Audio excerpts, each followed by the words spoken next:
All right, Bryan Johnson. People know you as the guy that has been reversing his age. But it's interesting, I gotta say, like seeing you in the flesh, when you see you online, you might say, oh, okay, well, he's, kind of pale, doesn't get much sun. No, you actually have great skin and great color. You don't look pale. Like, you look fair-skinned, but you have really good color. And I know you've been sort of embarking on this journey for a while.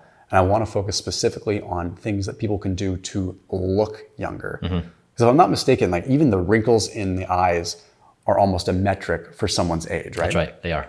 Yeah. So what are some things that you do? So my starting point here was, as we discussed before, it was bad. I was in the sun my entire childhood. We had sun culture, like we would bake in the sun, and we never wore sunscreen. And so then I guess I never applied cream to my face my entire life. So I've never taken care of my skin ever. And so as a 44-year-old man, it was the first time of like, how do you take care of skin? And so like we did with everything else, we took this approach where we said, let's look at all the evidence. What can you do for skin? And so we do the same protocol every time. We do baseline measurements. So we say, where is skin age at? So we use a technology called multispectral imaging.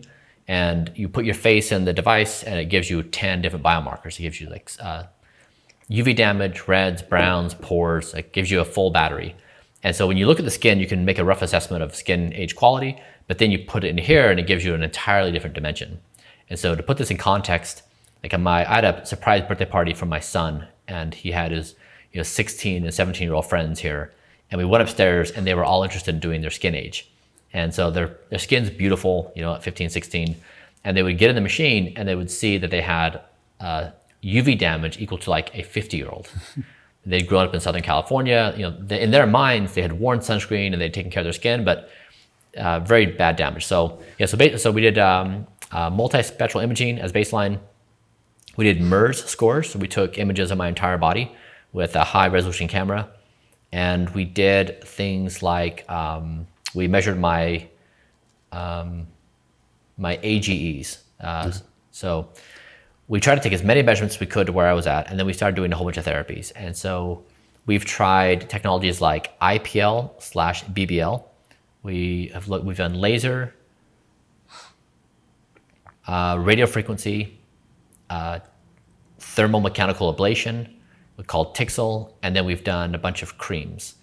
And after 3 years of messing around with this, we're basically, I'll tell you where we've settled, so maybe you can avoid all the stuff we did, is we like Tixel as the best technology. Okay. This is the thermomechanical ablation. It's a little handpiece. It has a tip with 81 platinum rods, and it just stamps across your face, and it hits it with a few hundred degrees Fahrenheit, and just with like 6 milliseconds. So it's a very light and fast touch, but it creates damage and it improves elastin and collagen.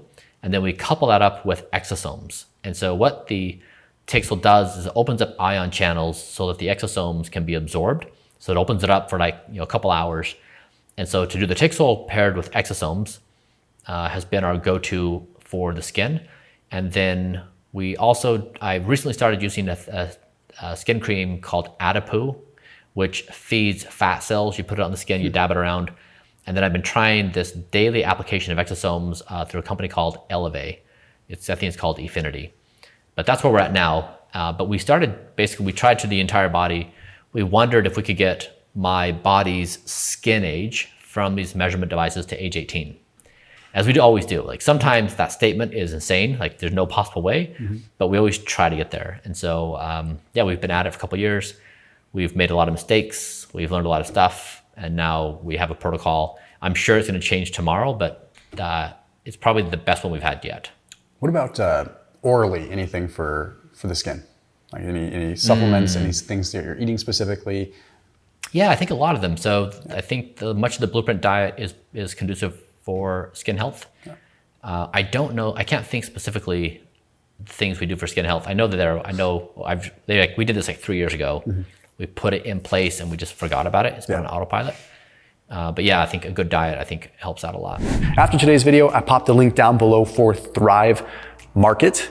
Now that is an online membership-based grocery store, and that is a 30% off discount link and a $60 free gift when you use that special link down below. So think about being able to walk into a grocery store and immediately narrow down what you want. You want sugar-free, you want high protein, you want this. You can use these filters and shop for whatever you want. Plus, I also have my own signature products that I've created with Thrive Market. I've created some low-carb keto truffles that are sweetened with allulose.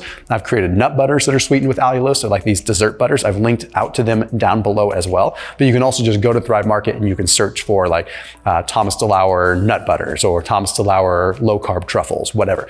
Anyhow, that link down below saves you 30% off your entire first grocery order and a free $60 gift. So if you're shopping, you're getting groceries for yourself, you've got to check them out. And they've been a big supporter of this channel for over half a decade. So thank you to them and thank you to you.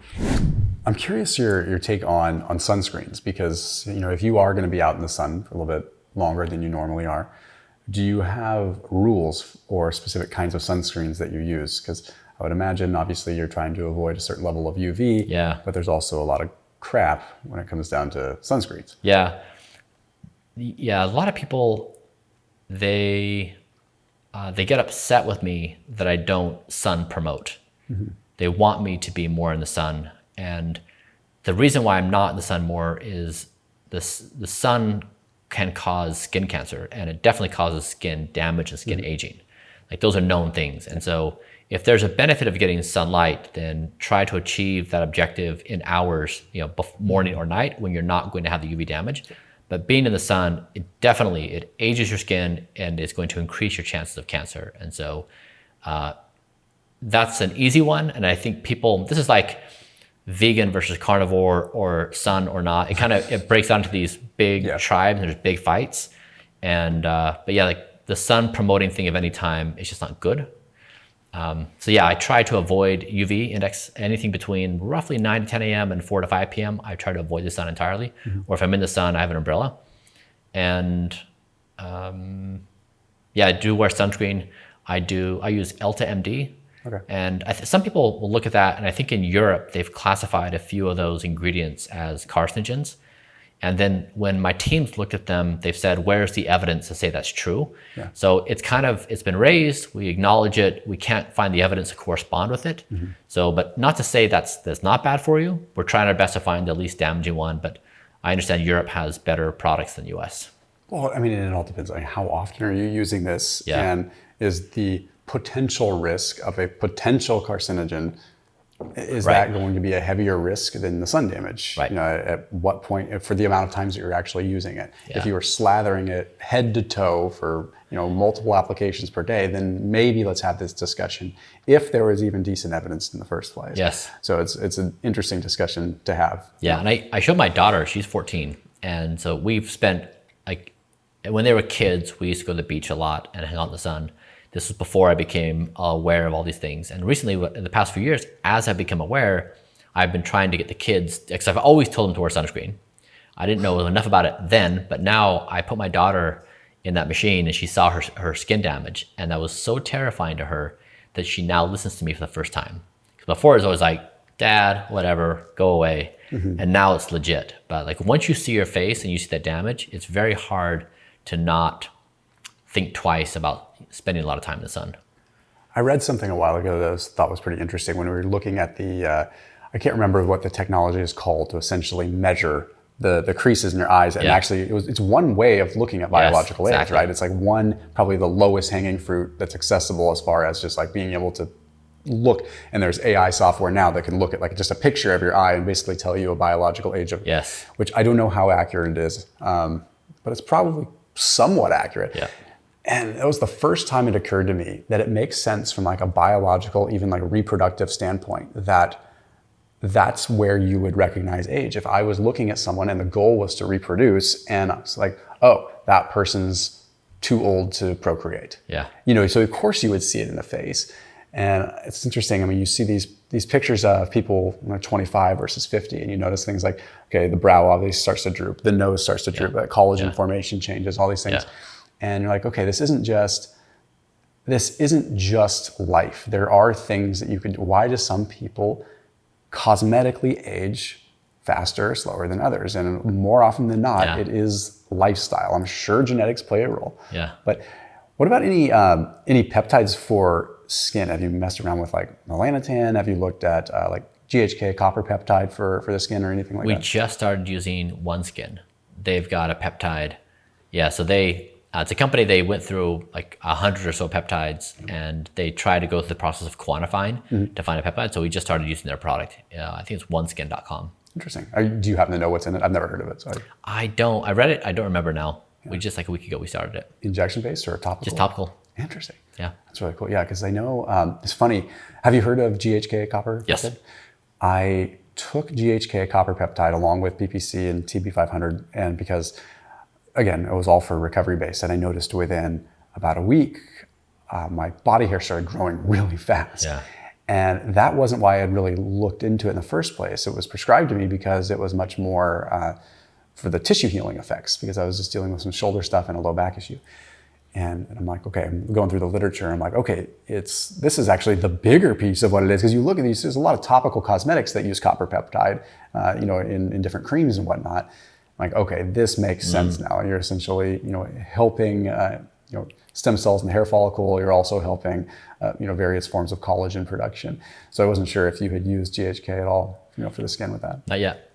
We'll look into it. Yeah, I can't say one way or the other whether it's good. All I know is that my hair started growing really, really fast. So I was doing something there. Yeah. If we pivot over to other cosmetic pieces, I don't want to just talk skin. You're obviously very lean. You have muscle. You're in great shape. Have you always been like that? Or did your physical body, did you come much more fit, for lack of a better term, through this process? Or have you always kind of worked out and been pretty fit? I was very athletic in high school. I was always bigger. I weighed 220. All right. So I'm now 175. So yeah, I've been like, for parts of my life, 50 to 60 pounds heavier than I am now. So I'm pretty lean now. And it's like a trade-off to make when you're playing long. Like we've been trying to say, what do you do for maximum, excuse me, what do you do for longevity purposes? And sometimes that's not true what you do for aesthetic purposes. Yeah. Like you would treat those two problems differently. So when you become lean, you look older. Like when your face thins out, right? And so like I got really lean at the beginning of the project, and I've had to try to rebuild my facial fat, which is hard to build. Yeah.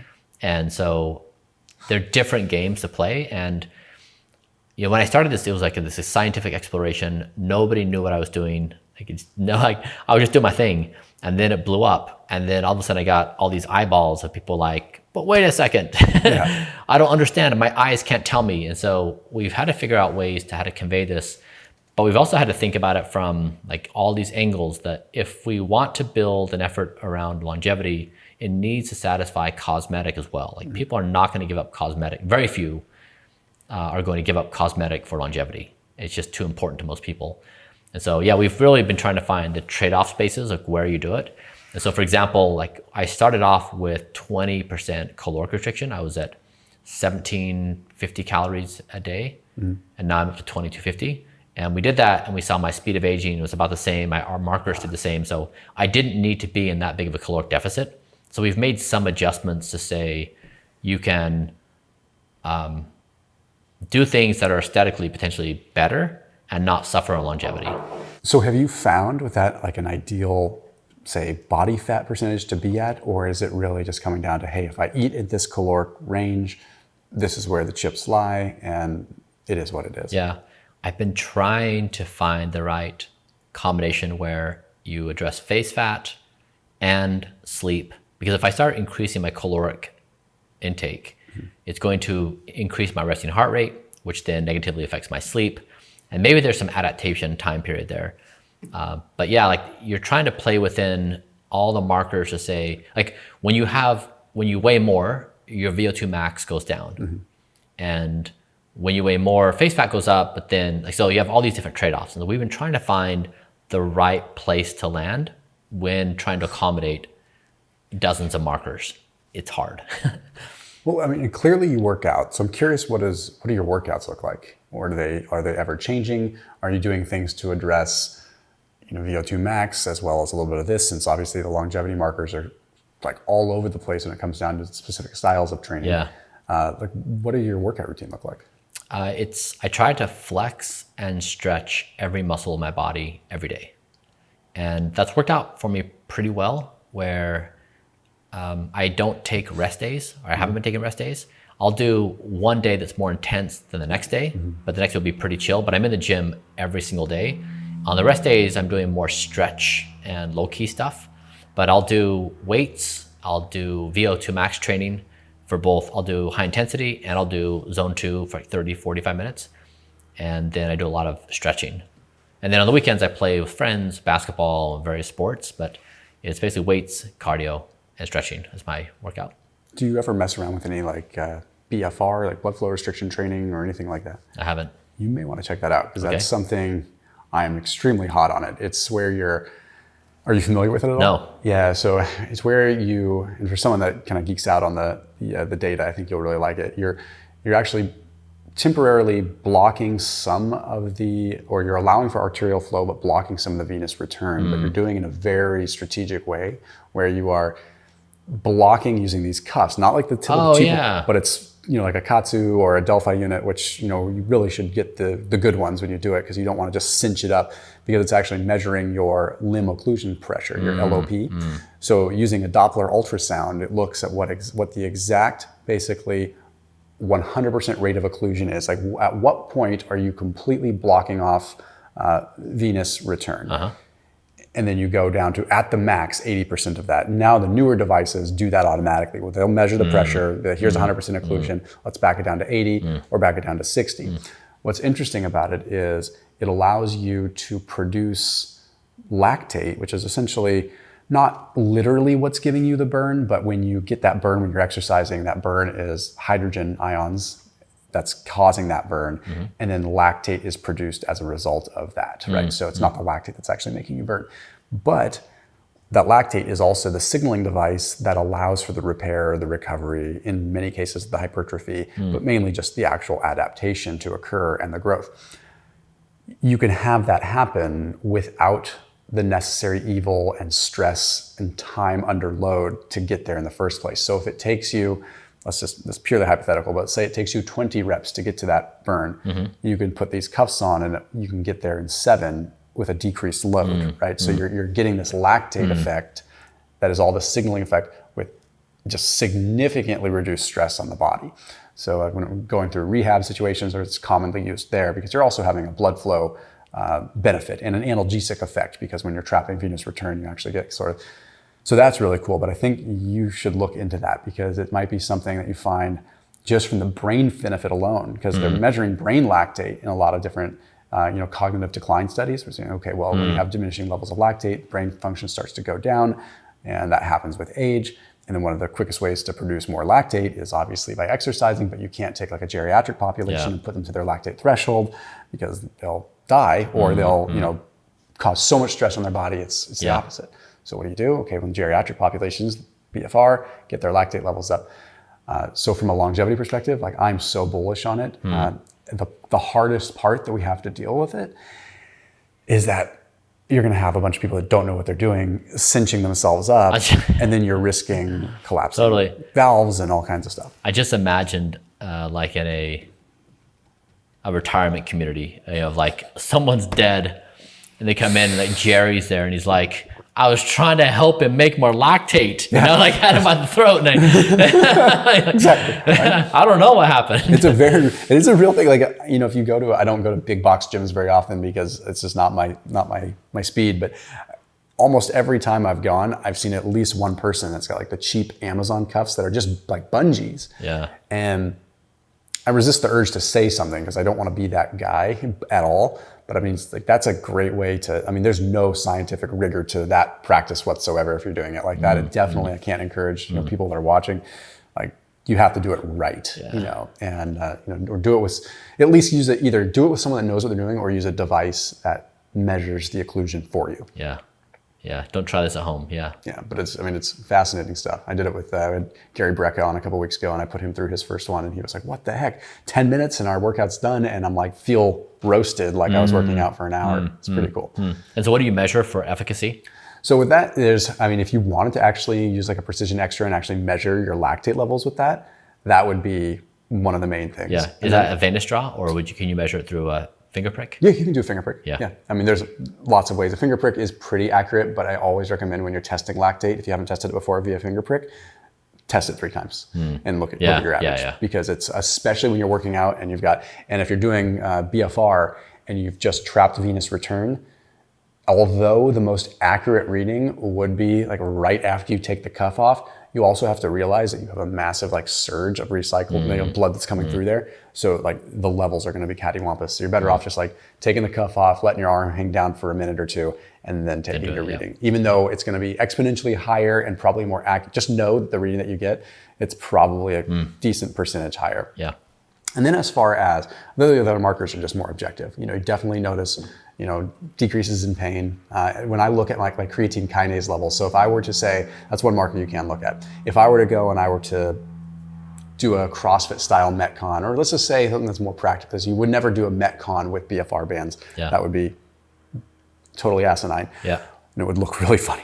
But if you were to go say, I'm going to do X amount of squats and you were to do the same amount that you were to objectively say, okay, I'm getting this burn. So if I'm doing reps of 225 for 12, or reps 225 for 12 reps, and that's where I need to be to get that burn.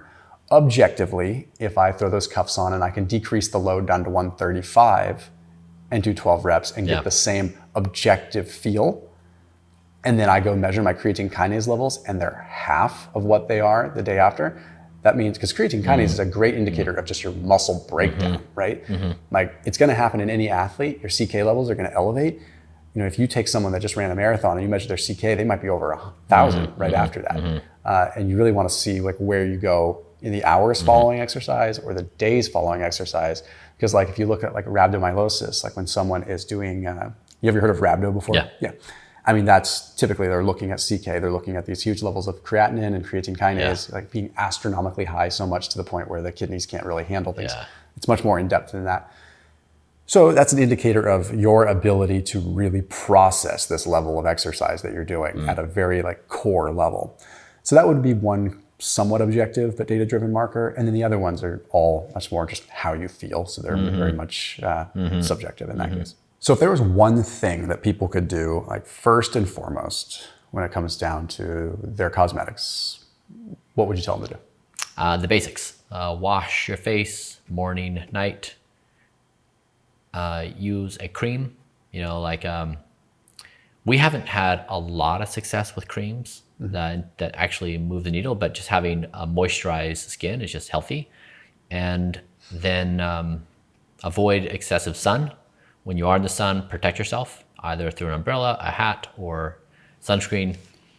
And the basics go a long way. And if you're looking, once you get into graduate new levels, Tixel with exosomes is a really great combo. So you can go to find a Tixel provider, go to sentientlasers.com and search for a provider. It's Tixel. They're not terribly abundant across the US, but try to find a local one and then pair it with exosomes. When you do Tixel, if the suggested settings, I would say, would be just remember the numbers 800. That's 6 milliseconds, 800 microns of depth. And that would be the protocol. Like the basics would probably be, and then also if you want to do, like a lot of people will use fillers, which are dangerous. So just be really careful when you get into the world of fillers, that it's not a no-brainer. It's not an easy yes. It's nuanced. It can have very serious side effects. So just be careful with those kinds of things. And they stick with you for a long time. And what they have to use to dissolve them is not exactly pretty either. So. All right, Bryan, where can everyone find you, man? Primarily I'm at blueprint.bryanjohnson.com. Perfect. Thank you.